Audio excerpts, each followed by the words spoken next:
तरंग श्रीकर समा स्वादेन देवा समे आनंदाब्धि विगाहनं विदधति लोकाश्च मोदान्विता सत्ये सहसै सद्गुरुर्विजयते कारुण्यलीलाधरो हंसानां निजलोकदः सुखकरो बोधेन्दुरत्नाकरः यो ब्रह्माणं विदधाति पूर्वं यो वै वेदांश्च प्रहिणोति तस्मै तमः देवमात्मबुद्धिप्रकाशं मुमुक्षुर्वै शरणमहं प्रपद्ये।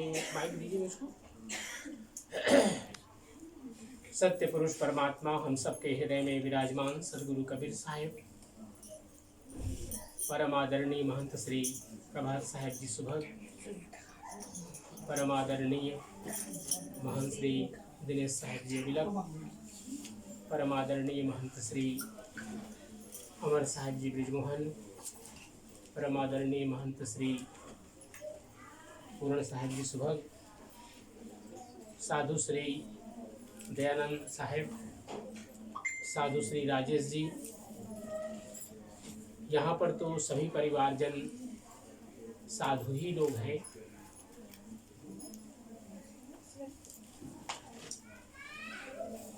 जितने भी हमारे इस समय यहाँ पर उपस्थित हैं,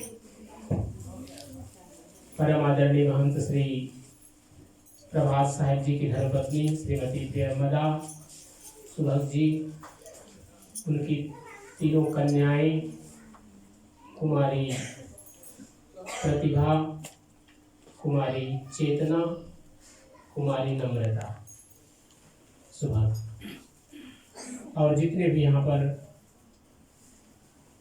सदगुरु कबीर साहब की अनन्य उपासक भक्त हंसजन हैं, और देवी और सज्जनों प्यारे बच्चों, सदगुरु कबीर साहब के इस पावन, ये मुक्तामणि नाम साहब जी, यही नाम मुक्तामणि नाम सभा, यहाँ पर धार्मिक सभा मुक्तामणि नाम श्री मुक्तामणि नाम धार्मिक सभा पोतेपीमा बहुत जमाने से, बहुत पूर्वजों से ये कबीर पंथ का एक गढ़ रहा है। और अभी जो हम महंत साहब का नाम लिए प्रभात साहब, उनके पूज्य पिताजी का यहाँ पर फोटो लगा हुआ है, श्री हरि प्रसाद साहेब जी, यही नाम था ना, सुभग साहेब। तो बराबर आप सब लोग यहाँ पर पूजा सत्संग छोटे और बड़े रूप में भिन्न भिन्न कार्यक्रम करते रहते हैं। जो भी भारत से महापुरुष आते हैं, आप लोग प्रयास करते हैं अवश्य उनका यहाँ पर पदार्पण हो। परम पूज्य श्री हजूर साहेब अर्धनाम साहेब जी, परम पूज्य श्री धर्माधिकारी साहेब जी, और भी जितने जितने संत महापुरुष इस देश में आए, कबीर पंथ से जुड़े हुए सब लोग यहाँ पर अवश्य उनका स्वागत सत्कार किया गया। आज एक विशेष अवसर है। हमारे आदरणीय महंत श्री आनंद साहेब, जिनको हम प्रभात साहेब नाम से भी जानते हैं, उनकी बड़ी बेटी कुमारी, एक सप्ताह के लिए कुमारी अब बची हैं, उसके बाद वो श्रीमती हो जाएंगी। तो कुमारी प्रतिभा सुभग, और उनका पावन पाणी ग्रहण संस्कार है, विवाह संस्कार है। और एक सुअवसर आज अवसर मिला कि उनके होने वाले जो पति हैं श्री उमेश सर महादू जी भी उनके बगल में उपस्थित है थोड़ा सा। तो एक अवसर है कि आज उनके निमित्त से आदरणीय महंत साहेब अपने पूरे परिवार, अपनी धर्मपत्नी के साथ ये पूजा सात्विक ज्ञानयज्ञ आनंदी चौका आरती का विधान किए। हमारे आदरणीय महंत साहब लोग पधारे हैं, आशीर्वाद देने के लिए आए। आप सभी संत और जितने भक्त लोग हैं, बाद में हम इनको आशीर्वाद भी देंगे। तो थोड़ी सी चर्चा सदगुरु कबीर साहब के वाणी का अभी हम सब लोगों ने संध्या पाठ किया और इसके बाद जो रामायणी गाई गई पूरा उसको फेसबुक पर लाइव बताया गया। एक बहुत ही सुंदर भजन सदगुरु कबीर साहब का मंगल रूप में, अखंड साहेब का नाम और सब खंड है, अखंडित मेरु सुमेरु खंड ब्रह्मांड है। अर्थात सत्य पुरुष परमात्मा जिनको हम कहते हैं, सत्यलोक में निवास करते हैं, सत्यलोक जिनका धाम है, और उसी सत्यलोक से सदगुरु कबीर साहब का इस पृथ्वी पर आगमन हुआ। तो सदगुरु कबीर साहब स्वयं जबकि सत्य पुरुष परमात्मा का वर्णन कर रहे हैं, तो उसका जो रूप है, उसके गुण हैं, उसके बारे में सदगुरु कबीर साहब बतला रहे हैं। क्या कहते हैं? अखंड साहेब को नाम और सब खंड है। खंड का अर्थ होता है टुकड़ा, पीसेस। अर्थात एकमात्र वह परमात्मा, सत्य पुरुष परमात्मा, साहेब जिनको हम कहते हैं, एकमात्र वही अखंड है। अखंड है, उसमें कोई पीसेस नहीं है, कोई टुकड़े नहीं है, वह पूर्ण है, हर प्रकार से पूर्ण है वो। और उनके लिए वेदों ने कहा नेति नेति। सदगुरु कबीर साहब ने कहा जाकर नाम, बीजक में कहा उन्होंने रामायणी में, जाकर नाम अकहुआ भाई ताकर कहा रामायणी गाई। जिसको कहते हैं अकहुआ है, वाणी से जिसका वर्णन नहीं किया जा सकता, और उसके बारे में कुछ कहना। लेकिन कबीर साहब सामर्थ्य है, सामर्थ्यवान है, वो कह रहे हैं कि अखंड साहेब का नाम और सब खंड है, एकमात्र परमात्मा ही अखंड है, और खंडित मेरु सुमेरु खंड ब्रह्मांड है। ब्रह्मांड में जैसे हम लोग एक पृथ्वी लोक में रहते हैं, और पृथ्वी लोक में 84 लाख योनियां रहती हैं, है ना, इस पृथ्वी लोक में, जल के अंदर में, और आकाश में, पृथ्वी पर अर्थात थल में, तीनों में मिल करके 84 लाख योनियां इस पृथ्वी पर रहती हैं। लेकिन सदगुरु कबीर साहब कह रहे हैं कि ब्रह्मांड, पूरा ब्रह्मांड भी टूटा हुआ है, टुकड़े टुकड़े में बटा हुआ है। खंडित मेरु सुमेरु, ये बड़े बड़े पहाड़ हैं, मोटाई हैं, ये सब भी खंडित हैं, टूटे हैं, टुकड़े में हैं। थोड़ा सा शांति बनाए रखें आप लोग। जितने भी हम देखते हैं, बड़ा से बड़ा स्थल और बड़ा से बड़ा जल का जो समूह है, क्योंकि पृथ्वी का लगभग 75% भाग जल से मग्न है, सभी खंडित है। स्थिर रहे धनधाम सो जीवन द्वंद्व है, क्योंकि जीवन में एकता नहीं है, एक रूपता नहीं है। हमारा मन प्रातः कुछ और होता है, दोपहर में कुछ और होता है, और शाम को कुछ और हो जाता है। अर्थात सदा द्वंद्व भाव रहता है, दो का भाव रहता है, एकात्मकता नहीं रहती है इसमें। स्थिर रहे धनधाम, जितना भी हम धन कमाते हैं, कभी कभी उसका उपयोग भी नहीं कर पाते, दूसरे रूप में वो समाप्त हो जाता है। कोई बड़ी बीमारी आ गई, उसके ऑपरेशन, उसके जो है रख रखाव में, बीमारी के इलाज में वो धन संपत्ति समाप्त हो जाती है। बहुत से लोग दिवालिया घोषित हो जाते हैं, वो अपने जो लक्ष्य है उसको पूर्ण नहीं कर पाते, और अपने जितना भी कमाया हुआ धन है उसको खो देते हैं, यहाँ तक कि उनके घर नीलाम हो जाते हैं। स्थिर रहे धनधाम सो जीवन द्वंद्व है। 184 के जीव परे यम फंद है, क्योंकि हम सब जितने भी जीव हैं, न केवल मनुष्य, जितने भी जीव मात्र, अभी हमने 84 लाख योनियों की बात कही, सभी यम के द्वारा बंधे हुए हैं। कभी कभी लोग पूछते हैं कि कैसे ये कैलकुलेशन करता है यम, कि किसने कितना शुभ कर्म किया और कितना उसने अशुभ कर्म किया। सदगुरु कबीर साहब ने धर्मदास साहब को बहुत जगहों पर समझाया है कि लोग सोचते हैं कि यह एक कंप्यूटराइज्ड सिस्टम है। यद्यपि उन्होंने कहा कि चित्र और गुप्त हमारे लेफ्ट एंड राइट शोल्डर पर ऑलवेज सिटेड होते हैं, और वो हमारे कर्मों को लिखते हैं। वो बिलियंस ऑफ बिलियंस हैं चित्र और गुप्त, एक दो नहीं है। हर प्राणी के लेफ्ट एंड राइट शोल्डर पर वो सिटेड है, बैठे हुए हैं, और सबका लेखा जोखा करते हैं। और वो जुड़ा हुआ है हमारे मेन जो सर्वर है, जहाँ पर हमारा हेड ऑफिस है इस पूरे कंप्यूटर का, सुपर कंप्यूटर जहाँ पर है सब वहाँ पर फीडेड होता है, डायरेक्ट वहाँ पर वो सब इंफॉर्मेशन जमा रहते हैं। जैसे ही आदमी मरता है वो कैलकुलेट होता है और वो डिसाइड होता है इसको नेक्स्ट बर्थ क्या मिलेगा। साहित्य में क्या करें, लख 84 के जीव परे यम फंद है। जितने भी 84 लाख योनियों के जीव हैं सबका लेखा जोखा वो यमराज के और यमराज के दूत बराबर करते रहते हैं। जिनको साहेब सो हेत सोई निर्बंध है। कहते हैं ना, जब चक्की चलती है, चलती चाकी देख के दिया कबीरा लोई, दो पाटन के बीच में साबुत बचाना कोई। पहले आप सब लोग जानते होंगे जांता होता था, उसमें हम लोग आटा तैयार करते थे तो उसमें अनाज डालते थे। तो कौन से बच जाते थे उसमें अनाज, जो कीली के पास, अर्थात जो बीच में जो किला होता है उसमें एक लकड़ी होती है बीच में, जिसको चारों तरफ वो चक्री घूमती है, जाता घूमता है।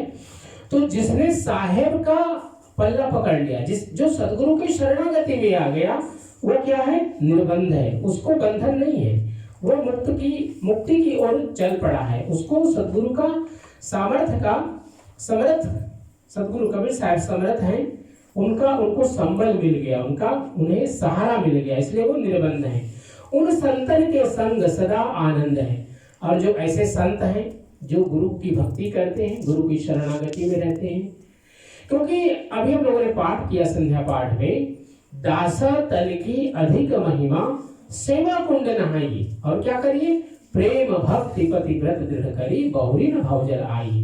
क्योंकि हम लोग किसी न किसी रूप में परिवार से जुड़े हुए हैं, परिवार से जुड़े हैं, समाज से जुड़े हैं, और हम सब के पीछे में माया लगी हुई है। तो हमें क्या करना है, दासा तल की अधिक महिमा सेवा कुंड नहाइए, यही करिए कि सेवा करिए। मातृदेवो भव, पितृदेवो भव और आचार्य देवो भव, अतिथि देवो भव। सामान्यतः लोग सोचते हैं कि माता और पिता देवता होते हैं, निश्चय ही होते ही हैं, कहने की कोई बात नहीं, लेकिन एक आदेश है। भव का अर्थ होता है हो। अगर तुम माँ बन रहे हो तो देवी का रूप तुम्हें होना चाहिए, धारण करना चाहिए। पिता बन रहे हो, पिता का जो स्वरूप है वो देव का स्वरूप है। इसी प्रकार आचार्य का स्वरूप, अतिथि बनकर किसी के घर में जाते हैं तो उसका भी देव का स्वरूप। यद्यपि ये जो भव शब्द है, भव का अर्थ होता है होना, है के लिए अस्ति शब्द, क्योंकि संस्कृत शब्द है। तो यहाँ पर आदेश है उन गुरुजनों का, ऋषियों का, कि तुम पिता बनने के पहले देव बनो, माँ बनने के पहले देवी बनो, आचार्य बनने के पहले देव बनो, अतिथि किसी के घर जा रहे हो तो देवत्व अपने अंदर धारण करो। ये एक आदेश है। और उनके लिए, जिनके लिए संबंध बन रहे हैं, उनके लिए वो देव स्वरूप है। बच्चों के लिए माँ और पिता देव और देवी के रूप में है। इसी प्रकार समाज में जो आचार्य लोग हैं वो देव रूप में है। आपके घर में कोई अतिथि आता है तो जो व्यक्ति गेस्ट है वो तो अतिथि देव के रूप में है, लेकिन जो होस्ट है, मेहमान के घर में मिजमान के घर में मेहमान आते हैं, तो गृह घर के लोग जो हैं उनके लिए अतिथि देव के रूप में है, लेकिन उस अतिथि को भी अपना व्यवहार एक देव के रूप में होना चाहिए। ये आदेश है। साहब तो क्या कर रहे हैं, जिनको साहेब सो हेत सोई निर्बंध है, उन संतन के संग सदा आनंद है। जिनको सदगुरु की शरणागति मिल गई, ऐसे संतों के सत्संग अगर हमें प्राप्त हो जाए, संग प्राप्त हो जाए, तो जीवन आनंदमय हो जाता है। ये तो साहेब जी का घर ही आनंद है, क्योंकि साहेब जी का नाम आनंद है। तो आनंद जी के घर में साहेब जी की आज पूजा हो रही है। चंचल मन थिर रात तवै भल रंग है, उलट उलट निकट भर पीऊ सो अमृत गंग है। सदगुरु कबीर साहब ने कहा गंगा का पानी अमृत है। ठीक है, यहाँ भी हम लोग गंगा सरोवर, एक बड़ा सा सरोवर है वहाँ वास है, वहाँ हम लोग शिवरात्रि के समय जाते हैं तो वहाँ के पानी को भी हम लोग अमृत कहते हैं। सदगुरु कबीर साहब कह रहे हैं कि हमारे अंदर में क्या है जिसको हम गंग कहते हैं और अमृत कहते हैं, वो क्या है, चंचल मन थिर रात तवै भल रंग है। जब तक मन चंचल है, जब तक मन संसार की ओर भाग रहा है, आंखों का सुख, कान का सुख, मुख का सुख, इंद्रियों का सुख में जब तक हम पड़े हुए हैं, तब तक हमें आनंद की प्राप्ति नहीं हो सकती है। चंचल मन थिर रात, क्योंकि शरीर को सुख और दुख नहीं होते, ये सब जीवात्मा को होते हैं। हमारा शरीर का एक अंग कट गया, उसको बाहर कर दिए, उसको काटिए, चाहे उसको जो कुछ करना जलाइए, हमको कुछ उससे संतृप्ति नहीं होती, उससे हमें कोई कष्ट नहीं होता। लेकिन जब तक अंग हमारे शरीर के साथ जुड़े हुए हैं और ये चेतना से हमारा जो ये माइंड है, जब वो इंफॉर्मेशन मिलता है कि जल गया हाथ, पैर में जल गया, या कोई कांटा गड़ गया, या कोई दूसरी कोई घटना घटित हो गई, तो तुरंत इंफॉर्मेशन होता है चेतना को, और तब हमें इसका सुख और दुख की प्राप्ति होती है। शायद कबीर कह रहे हैं कि चंचल मन थिर राग, क्योंकि हम आप लोग देख रहे हो, मैं थोड़ा नजदीक ला करके पढ़ रहा हूँ, क्योंकि थोड़ा सा ये चश्मे में हमारी जो नंबर है उसकी परेशानी हो रही है, तो हमको नीचे से पढ़ना पड़ रहा है। तो उलट निकट भर पीयू सो अमृत गंगा है, अर्थात जिस प्रकार से एक मीन, नदी में आपने देखा होगा, उसे मीन संस्कृत शब्द है मछली, उसको हम फिश इंग्लिश में बोलते हैं। वो जब उल्टे ओर बहती है, नदी जिस प्रकार से बह रहा उधर से उल्टे की ओर जब बहती है, तैरती है वो फिश मछली, तब वो एक, उसको हम लोग कहते हैं उन्मनी रहनी, उन्मनी गमन। तो इसी प्रकार से जब तक मन हमारा संसार की ओर भटक रहा है, हम उस अमृत को नहीं प्राप्त कर पाते। सदगुरु कबीर साहब कह रहे हैं उलट निकट भर पीऊ, जिसने अपने मन को अंतर्मुखी कर लिया। गुरुमुख तो जरूरी है होना, गुरु दीक्षा लेना तो आवश्यक ही है, लेकिन मन को अगर हमने अंतर्मुखी कर लिया, अंतर चेतना कर लिया, तब उसको क्या प्राप्त होता है? तब उसको अमृत गंग की प्राप्ति होती है। ये सदगुरु कबीर साहब का कथन है। यद्यपि इसके पीछे बहुत साधना जुड़ी हुई है, वो गुरुगम्य है, हम गुरु के पास बैठकर इसको हम सीखते हैं। दया भाव चित राग तो भक्ति को अंग है। अभी जैसे मैंने कहा कि दासातन की अधिक महिमा, सेवा कुंड नहाइए, और प्रेम भक्ति पतिव्रत, अर्थात पति का पत्नी के प्रति प्रेम, पत्नी का पति के प्रति प्रेम, ये दासातन पारिवारिक जीवन का एक बहुत बड़ा मूल मंत्र है। और क्या करना है? दासातन की अधिक महिमा, सेवा कुंड नहाइए, प्रेम और भक्ति, प्रेम सबके प्रति, सभी जीवों के प्रति, और भक्ति परमात्मा के प्रति भक्ति, गुरु के प्रति भक्ति, जो भी अपने बड़े लोग हैं उनके प्रति प्रेम, छोटों के प्रति स्नेह, ये जो जीवन में अगर आ जाए तो साहब कबीर कह रहे हैं दया भाव चित राग तो भक्ति को अंग है। ये भक्ति का अंग है कि हर जगह दया होनी चाहिए, हर जीव के प्रति दया होनी चाहिए। ये भक्ति का अंग है। कहे कबीर चित चेत सो जगत पतंग है, क्योंकि ये जो संसार है ये तो बराबर उड़ता रहता है, इसमें स्थिरता नहीं है, परिवर्तन होता है, इसलिए इसको संसार कहा गया। संस्कृत में जब संसार की व्याख्या की गई तो कहा गया संसरति, अर्थात जो बराबर बदलता रहता है, संसार, संसरति संसार, जिसमें बराबर परिवर्तन हो उसको संसार कहते हैं। हमारा शरीर बराबर बदल रहा है, आपका शरीर बराबर बदल रहा है। आज के 25 वर्ष पूर्व जब हम आए तो देखिए आप सब कैसे जवान थे, और हम भी यहाँ पर बैठी हुई हैं। नाम मैं भूल गया, क्या नाम है आपका? उषा जी। और तब ये लोग शायद विद्यार्थी जीवन में जी रहे थे, सब बच्चे छोटे छोटे थे। हम आते थे, मोहन साहब उनको एक कमरा देते थे और कभी कभी यहाँ रात भी बिता देते थे। एक रात मैंने पूरण साहब जी के घर पर भी बिताया। तो प्रतिदिन बदल रहा है, बाल पक गए, अब है ना, अब क्या उतार की ओर आ रहे हैं। पहले चढ़ाव था, अब उतार की ओर। तो ये जीवन बराबर परिवर्तनशील है और सबके जीवन में ये आने वाला है। आज का जो मूल भाव है, आज इसलिए इन बातों को हमने रखा कि क्योंकि हम सब लोग अपने जीवन को जी रहे हैं। जीवन को जीना सहज है, क्योंकि सुबह होगी शाम होगी, हम कुछ करें या ना करें, समय बराबर चलता रहेगा। लेकिन इस समय का सदुपयोग कैसे करें, ये हमें सदगुरु सिखाते हैं, हमारे गुरुजन सिखाते हैं, हमारे माता पिता सिखाते हैं। तो आज अवसर है प्रतिभा को कुछ समझने के लिए, उमेश जी को समझने के लिए, क्योंकि आप जीवन के एक नए अध्याय में जैसे प्रवेश कर रहे हैं। तो आप लोगों का जीवन, अब तक का जो जीवन था, यद्यपि आप पहले भी उत्तरदायी थे, जिम्मेदार व्यक्ति थे आप लोग, और इतना आपने विद्या अध्ययन किया, अच्छे की नौकरी को भी आपने अभी पद को प्राप्त करके अपने काम कर रहे हैं। आगे जीवन में बहुत बहुत सी जिम्मेदारियां आएंगी। आपको माता पिता ने, आप दोनों के माता पिता ने आप लोगों को पूर्ण किया। साहब जी ने, आपकी जो पत्नी है श्रीमती प्रियंवदा जी ने तीनों बेटियों को तैयार किया कि आप लोग अपने जीवन में कैसे, किस प्रकार से आगे की ओर बढ़ेंगे। और इसको आगे ले जाने के लिए जैसे साहब कबीर ने कहा कि पारिवारिक जीवन में 3 बड़ी चीजें हैं। एक तो है प्रेम भक्ति, प्रेम होनी चाहिए एक दूसरे के प्रति, प्रेम पति पत्नी में, और भक्ति होनी चाहिए। अर्थात आपको कहने की जरूरत नहीं पड़े उमेश जी को कि प्रतिभा को क्या चाहिए। प्रतिभा समझ जाए इनके उमेश जी को देख करके कि उमेश जी को क्या चाहिए। क्योंकि एक स्त्री, एक लड़की अपने पति में, पति तो चाहती ही है, साथ साथ पिता को भी चाहती है कि जिस प्रकार पिताजी मेरा हर जगह खड़े हैं डंडा लेकर के, सब प्रहरी बन करके हर प्रकार का सहयोग करने के लिए, ये हर पत्नी चाहती है अपने पति से। इसी प्रकार, ठीक इसी प्रकार से हर पति भी चाहता है, क्या पत्नी तो चाहता ही है, पत्नी के साथ माँ चाहता है।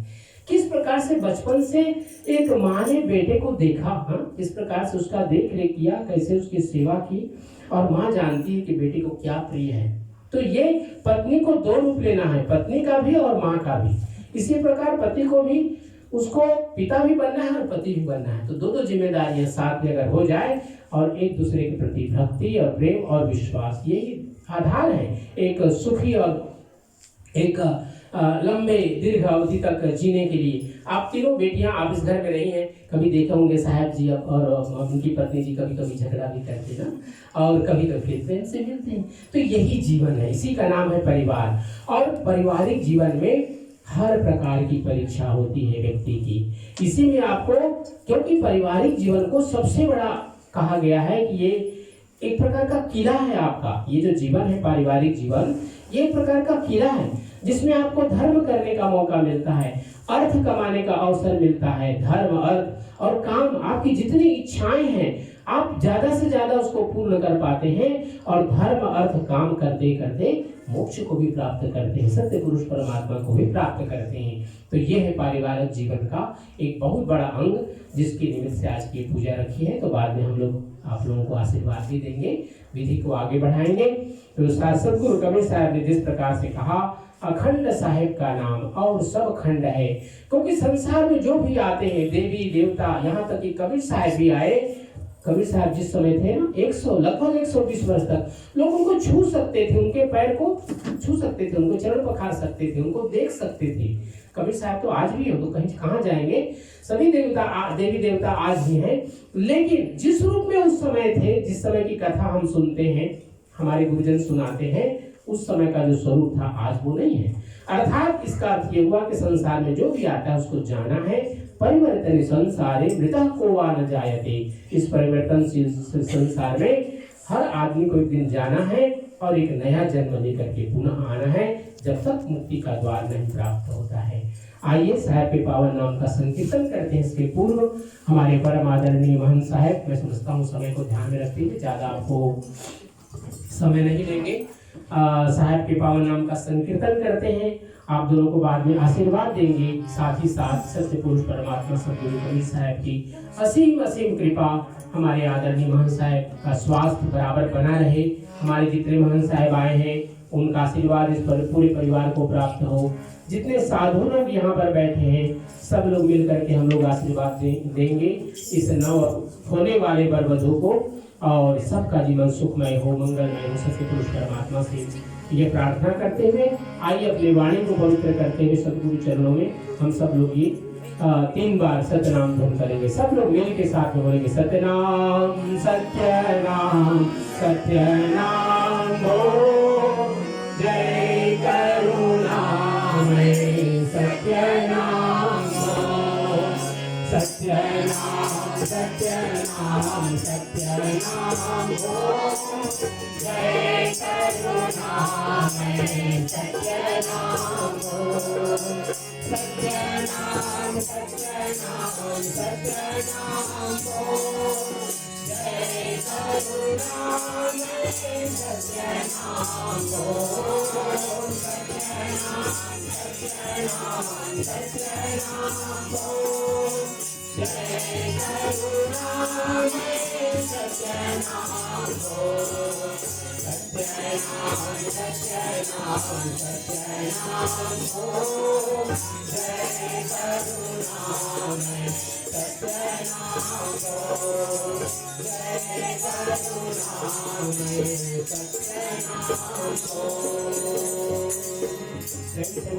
सद्गुरु कबीर साहेब की जय। सद्गुरु कबीर साहेब की जय। सब संत भक्त समाज की जय। आज के आनंद की जय।